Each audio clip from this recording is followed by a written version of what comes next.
بسم اللہ الرحمن الرحیم۔ سورۃ التحریم مدنیہ، سورہ التحریم جس کی اب تک 7 آیات پڑھی جا چکی ہیں۔ آج آیت نمبر 8 اور 9 کو ہم پڑھیں گے۔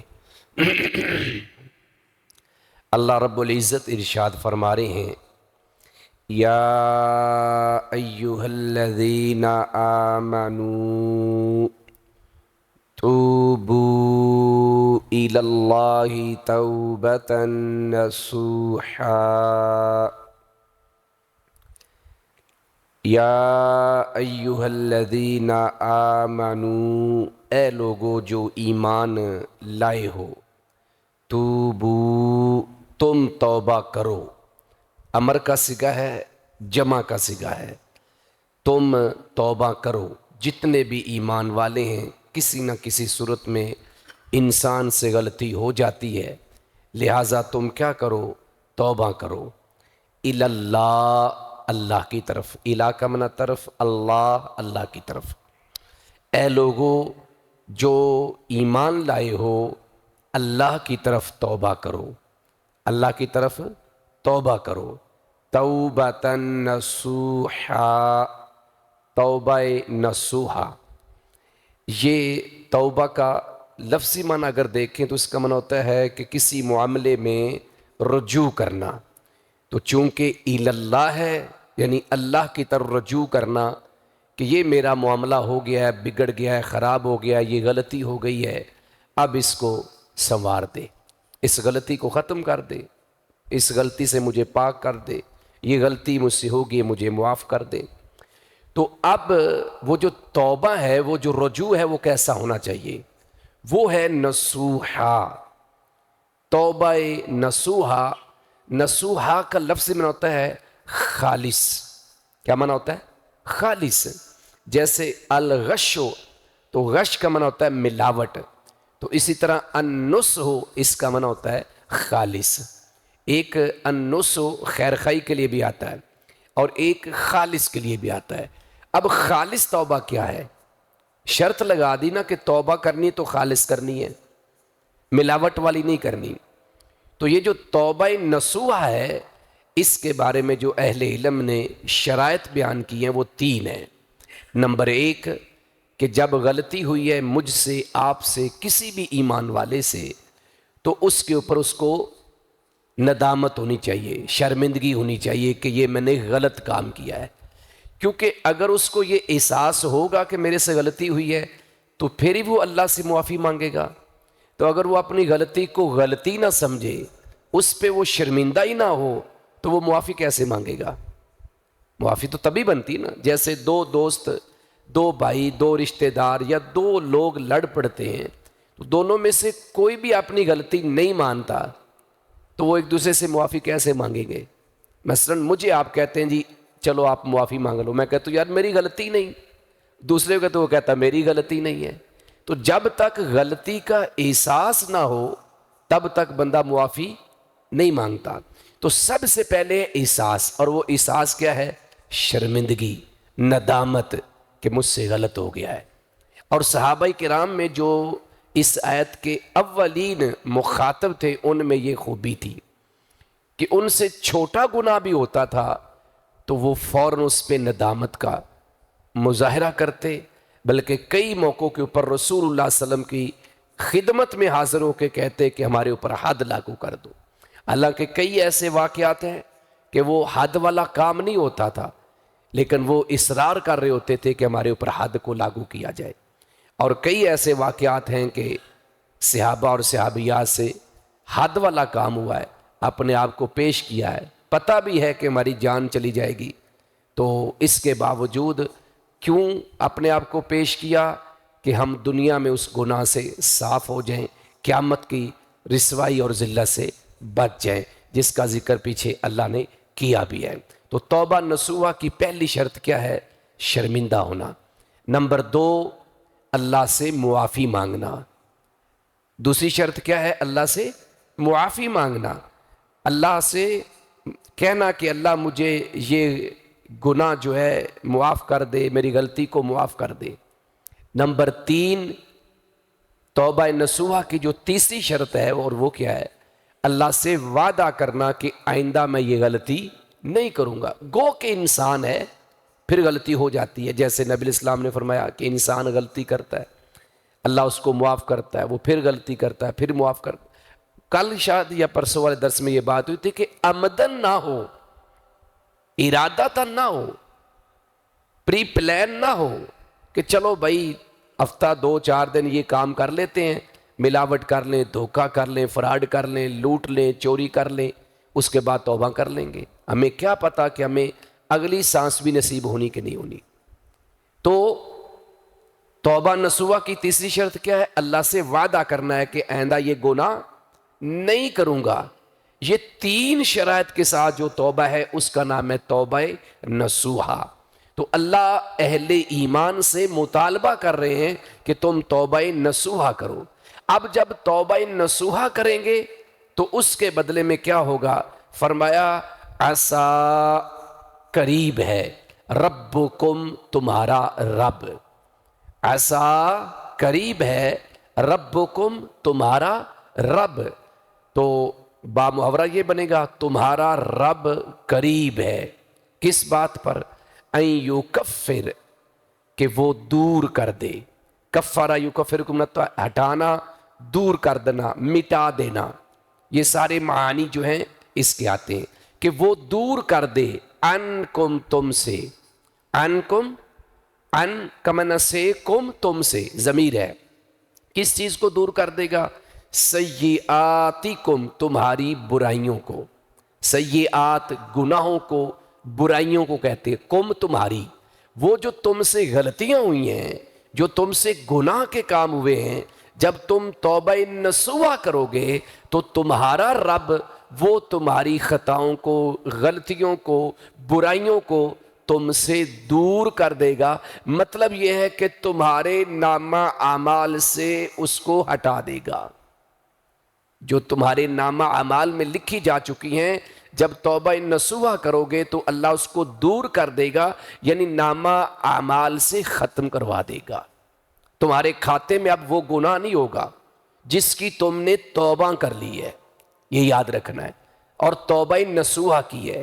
وہ الگ بات ہے کہ پھر کبھی اگر گناہ ہو جائے، انسان ہے، شیطان کا حملہ ہو جائے، وہ ایک الگ بات ہے، لیکن جب میں آپ توبہ نصوحہ کریں گے تو اللہ کا وعدہ ہے کہ اللہ ہمارے اس گناہ کو، اس غلطی کو ہم سے دور کر دے گا، سائڈ پر کر دے گا۔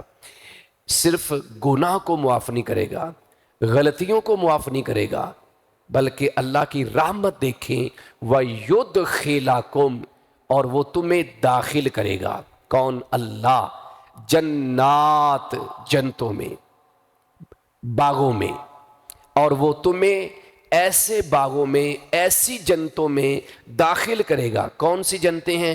تجری، بہتی ہیں، من سے، تحت، نیچے، ہا، جن کے، جن کے نیچے بہتی ہیں، کیا؟ الانہار، نہریں۔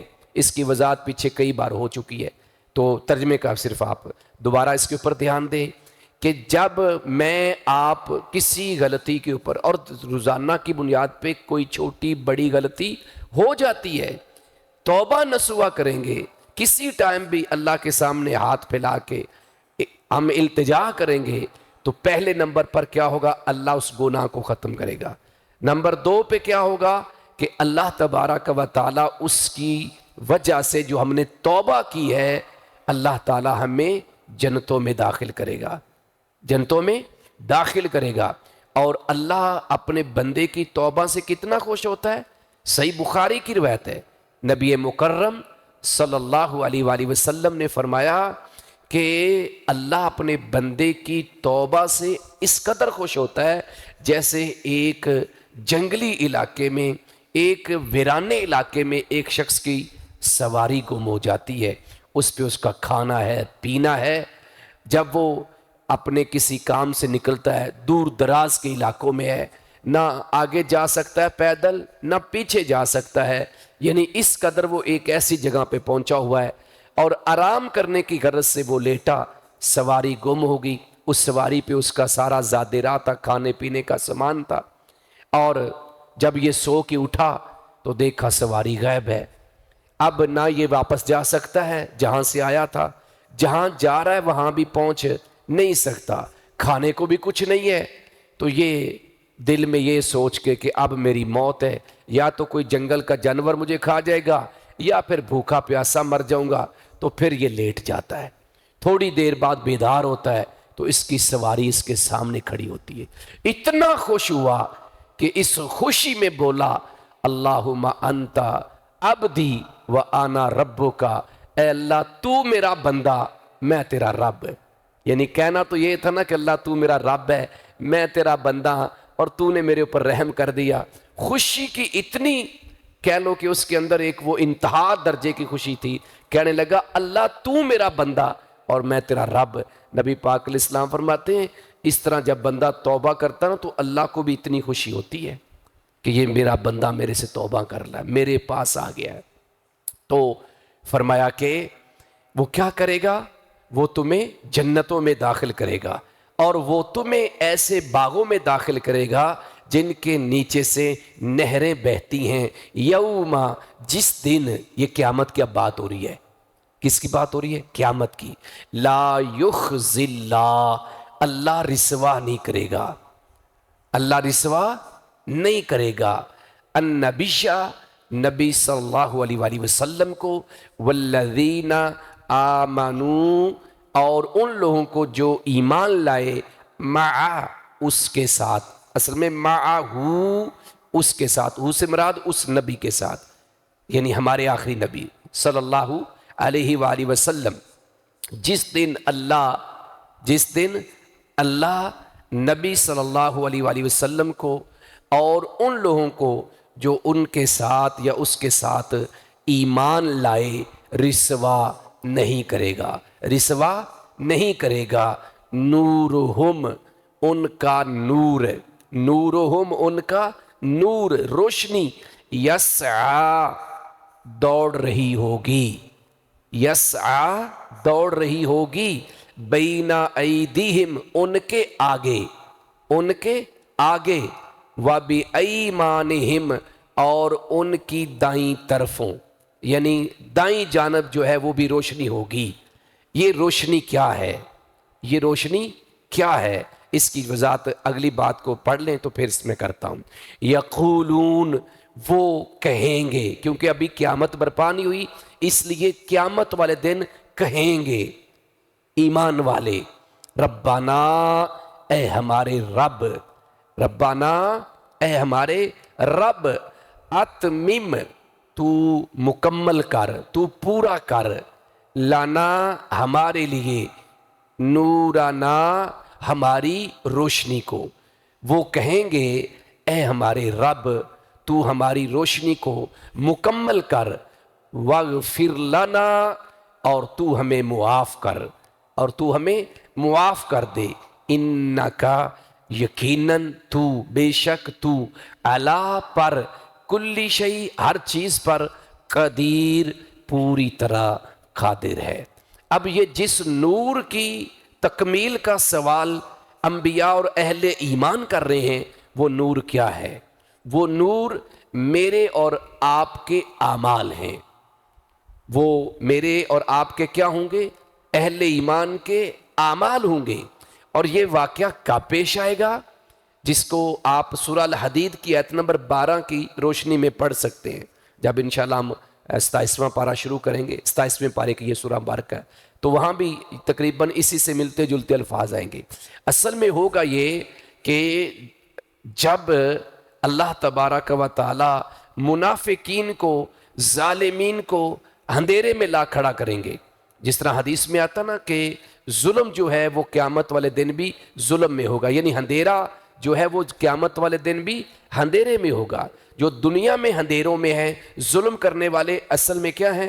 الظلم ظلمات یوم القیامہ، یعنی جو دنیا میں ظلم کر رہے ہیں تو وہ قیامت والے دن بھی ظلمات میں ہوں گے، یعنی اندھیروں میں ہوں گے، کیونکہ ان کے کرتوت کالے ہیں تو ان کے لیے روشنی نہیں ہوگی، اندھیرا ہوگا، روشنی اللہ چھین لے گا۔ تو ایمان والے جب دیکھیں گے منافقین کو، کافرین کو اللہ نے اندھیروں میں رکھا ہوا ہے، ان کے پاس روشنی ہے ہی نہیں۔ ایمان والوں کے پاس روشنی ہے، ان کے آگے بھی روشنی ہے اور ان کی دائیں جانب بھی روشنی ہے، تو وہ ڈر جائیں گے کہ کہیں اچانک ہماری روشنی بھی ختم نہ ہو جائے۔ اس لیے اللہ سے اس دن بھی سوال کریں گے، اے اللہ ہماری روشنی کو مکمل کر دے، یعنی ہماری روشنی کو ختم نہ کرنا۔ اور اگر کوئی غلطی ہوئی ہے تو کہیں اس غلطی کے بدلے میں ہمارا یہ روشنی والا سلسلہ، یہ جو دیا جل رہا ہے، کہیں بجھ نہ جائے۔ اللہ ہم ایڈوانس ہی کہتے ہیں ہمیں معاف کر دے، وہاں بھی یہ کہیں گے اللہ ہمیں کیا کر دے، معاف کر دے، ہماری روشنی کو مکمل کر دے۔ یہ ہے روشنی، یعنی ہمارے اعمال، صالح اعمال، ان کی روشنی ہوگی۔ جیسے نبی علیہ الصلوۃ والسلام نے فرمایا کہ مسلمان مومن کے وضو والے اعضاء چمک رہے ہوں گے، روشن ہوں گے۔ نبی علیہ الصلوۃ والسلام سے جب پوچھا گیا نا کتنے لوگ ہوں گے، اتنے لوگ ہوں گے، تو آپ اپنے ساتھیوں کو، اپنے امتیوں کو کیسے پہچانیں گے؟ تو نبی مکرم صلی اللہ علیہ وسلم نے ایک مثال دے کے سمجھایا، کچھ جانوروں کی، ان میں سے کچھ جانور اس رنگ والے ہیں، کچھ اس رنگ والے ہیں، تو وہ اس سے وہ بندہ اس کا مالک پہچان لیتا ہے۔ تو میں بھی ایسے اپنے امتیوں کو، ان کے وضو والے اعضاء چمک رہے ہوں گے تو میں ان کو پہچان لوں گا۔ تو یہ روشنی ہے، اور یہ روشنی نیکیوں سے ملتی ہے، تو اس کا ذکر اللہ نے یہاں کیا ہے۔ پھر اللہ نے فرمایا یا ایہا النبی، اے نبی صلی اللہ علیہ وآلہ وسلم، جاہد الکفار، آپ جہاد کریں، الکفار کافروں سے، والمنافقین اور منافقین سے۔ ایک لمبے ٹائم تک مسلمان جب ہجرت کر کے مدینہ پہنچے اور وہاں کے جو کچھ یہودی تھے بظاہر تو مسلمان ہو گئے، لیکن تھے منافق، جن کا سردار عبداللہ بن ابی تھا۔ اب سورۃ المنافقون آپ پڑھ چکے ہیں، اس میں یہ ساری تفصیل آپ نے سنی بھی ہے۔ تو ایک ٹائم تک ان کو مہلت دی گئی، ان کے اوپر نرمی برتی گئی۔ اور کیوں برتی گئی؟ کہ سختی کریں گے تو لوگ یہ کہیں گے کہ دیکھو نبی پاک علیہ السلام اپنے ساتھیوں پہ سختی کرتے، لوگ کہیں گے، ٹھیک ہے۔ اب جب اسلام پوری طرح غالب آ گیا اور مکمل طور پہ اسلام مضبوط ہو چکا ہے، تو اب ٹینشن والی بات نہیں تھی۔ اب اللہ تعالی نے حکم دیا منافقین کے ساتھ جہاد اس صورت میں ہے جب وہ صریح طور پر کفر کرے گا، صریحاً واضح طور پہ اگر پتہ چل جائے کہ اس نے کوئی کفر والی بات کی ہے تو پھر کافروں کی طرح اس کے ساتھ بھی جہاد ہوگا۔ اگر وہ صریحاً کفر نہ کرے، منافق ہی رہے، تو پھر باقی معاملات میں وہ اونچ نیچ کرے گا تو اس پہ تھوڑی سی سختی کرنی ہے۔ پہلے نبی پاک اتنی سختی نہیں کر رہے تھے، اور اگر کوئی حد والا کام ہوتا ہے تو اس پہ حد بھی لاگو ہوگی۔ اگر کوئی حد والا کام کرتے ہیں تو پھر حد بھی ان کے اوپر لاگو ہوگی، یعنی تھوڑی بہتی جو آپ ڈھیل ان کو دے رہے تھے نا پہلے، وہ اب ڈھیل نہیں دینی۔ اور یہی موضوع اللہ رب العزت نے سورہ التوبہ کی آیت نمبر 73 میں بھی بیان کیا ہے۔ وہاں بھی کیونکہ سورہ توبہ کا سارا موضوع ہی برات کے حوالے سے ہے، کفار سے، مشرکین سے، یہود و نصارہ سے، اور پھر چلتے چلتے اللہ رب العزت نے منافقین کے طرز عمل کو بیان کیا، تو وہاں پر بھی اللہ رب العزت نے ایسے ہی الفاظ استعمال کیے۔ لہٰذا اگر تو منافقین میں سے کوئی صریحاً کفر والا کام کرے تو کافروں کی طرح اس کے ساتھ جہاد ہے، اور اگر وہ صریحاً کفر نہ کرے، باقی جگہوں پہ ڈنڈی مارے، تو پھر اس کے اوپر سختی کرنے کا آرڈر ہے جو آگے آ رہا ہے۔ فرمایا اے نبی صلی اللہ علیہ وآلہ وسلم، آپ کفار سے اور منافقین سے جہاد کریں، وغلظ، اور سختی کریں، اور آپ کیا کریں؟ سختی کریں، علیہم، ان پر۔ غلیظ سخت کو کہتے ہیں، کل بھی لفظ آپ نے سنا تھا نا، جو کل ہم نے آیت پڑھی ہے اس کے اندر بھی یہ لفظ گزرا ہے، تو سخت کو کہتے ہیں، مضبوط کو کہتے ہیں۔ تو وغلظ علیہم، اور ان پہ سختی کرنی ہے، نرمی نہیں کرنی۔ وَمَأْوَاهُمْ جہنم، اور ان کا ٹھکانہ، وَمَأْوَا کا معنی ٹھکانہ، ہم ان کا یعنی کافروں کا،